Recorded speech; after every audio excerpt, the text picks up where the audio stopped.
shoulder checked into the boards by Boxall. No foul's been given on the play. He takes it out on Bryce Duke here, and see if they're going to look back at this.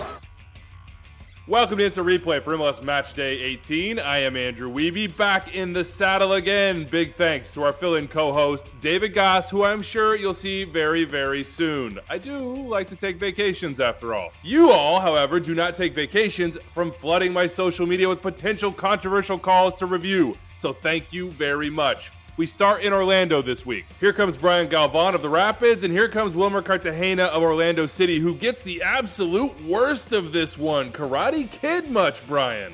The referee, Rosendo Mendoza, does not hesitate. Straight to the back pocket, straight to a red card for serious foul play. And folks, that is the obvious, correct, no-duh call here. Brian Galvan, with excessive force, endangering the safety of his opponent, plants his studs in the torso of Cartagena. Now you might be asking, Cartagena has his leg up pretty high as well, so how does he get away scot-free? Well, for one, he doesn't make contact. And two, if you look closely, slow it down, Editor Phil, he pulls out a little bit at the last second.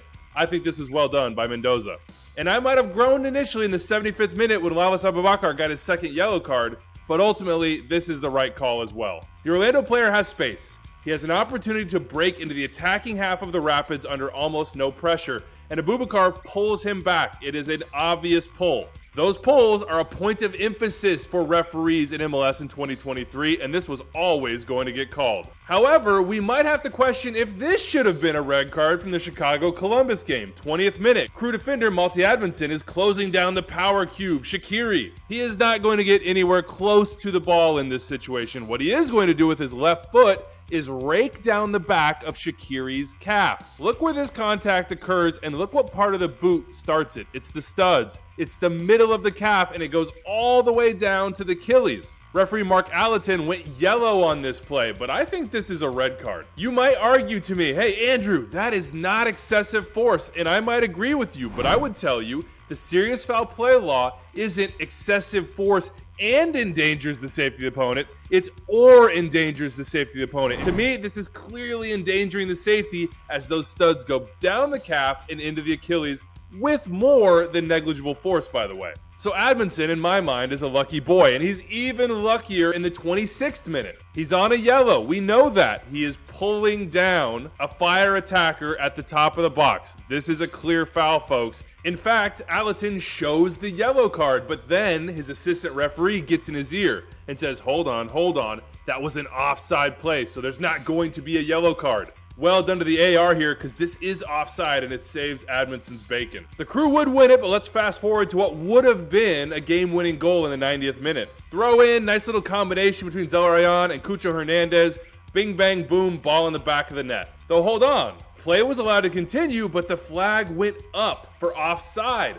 The goal was disallowed, and Soren Stoica, the video assistant referee, did not intervene. I know the angles are bad. What's up, Cincinnati faithful? I know what's clear and obvious in these situations can be a little bit murky, but in my opinion, this play is onside. When I see the touch and I freeze it right here from two angles, first the original angle, and more clearly the second angle, quote unquote, down the line, or as close as we can get it, I think Cucho Hernandez is onside. Either Fede Navarro is keeping him on with that outstretched leg, or Mauricio Pineda, who is even deeper than Navarro, keeps him onside. I think this goal should have stood. Here's one sure to split opinions. Montreal, Minnesota, about 10 minutes until the final whistle. It's 4-0 CF Montreal. This game is over. Michael Boxall, the Minnesota defender, knows it. Bryce Duke, the Montreal attacker who's trying to pile on, he knows it as well. Boxall's trying to usher this ball across the inline, and Duke is buzzing around, trying to reach. Duke gets thrown to the ground thanks to that extended arm and the force. Watching this in a vacuum, I'm thinking that's a foul. Clear. By the book, by the laws, blow the whistle, call a PK. The ball is still in play at the time the contact occurs. But zooming out and imagining I'm in Guido Gonzalez Jr.'s shoes, the referee, I'm 100% okay with how he handles it, which is no call, play on, get on with it, boys. The game is over. It's 4-0. Calling this penalty on a play that Bryce Duke is never going to get to the ball to save might just inflame things even more. In the name of game management, I'm with Guido Gonzalez Jr. No call, keep playing, let's get out of here. All right, want to see an orange card? David Ruiz of Inter Miami is going to show you one. 70th minute, Andrew Farrell, somehow the center back all the way up the field, and this game was chippy, and you can see some evidence of that on this tackle. Ruiz ain't playing around.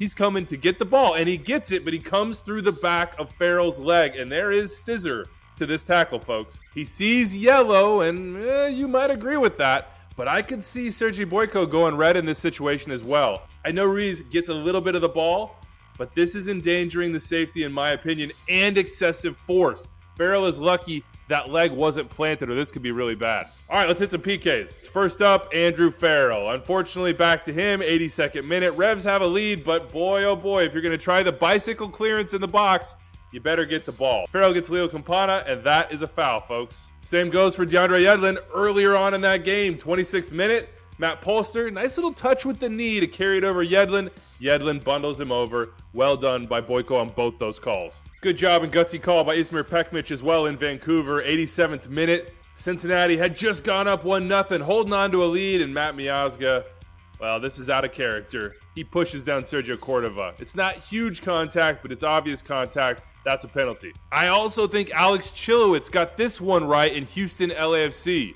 Ryan Hollingshead definitely disagrees, but I see contact here on Quinones. There's not a ton of it, but once there's contact and Quinones goes down, Chilowitz is well within his right to point to the spot, and I think Michael Radchuk, the VAR, did a good job saying, yep, check complete, good call.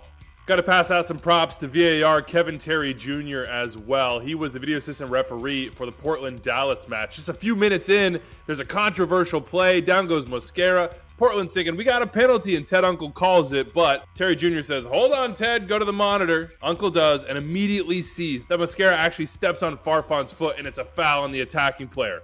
Good use of video review here. One more from this match. It's the 66th minute. It's a corner kick for FC Dallas. Right here, Diego Chara, Giovanni Jesus, matched up down here on the back post. Keep a close eye on this matchup. Watch what happens. Chara's grabbing and holding, trying to keep Jesus close. And Jesus, with that left arm, seems to kind of push out, maybe even strike Chara in the neck. Chara goes down, hits Jesus with what I would call the Drogba leg lock. Jesus, not happy about that, pulls and tries to get his leg out and might have stomped, TBD. Uncle, the referee, comes with the red card. You're out of here, Jesus, he says. But of course, Terry Jr. is checking everything. He sends Uncle to the monitor, and Uncle comes back with 2 yellow cards.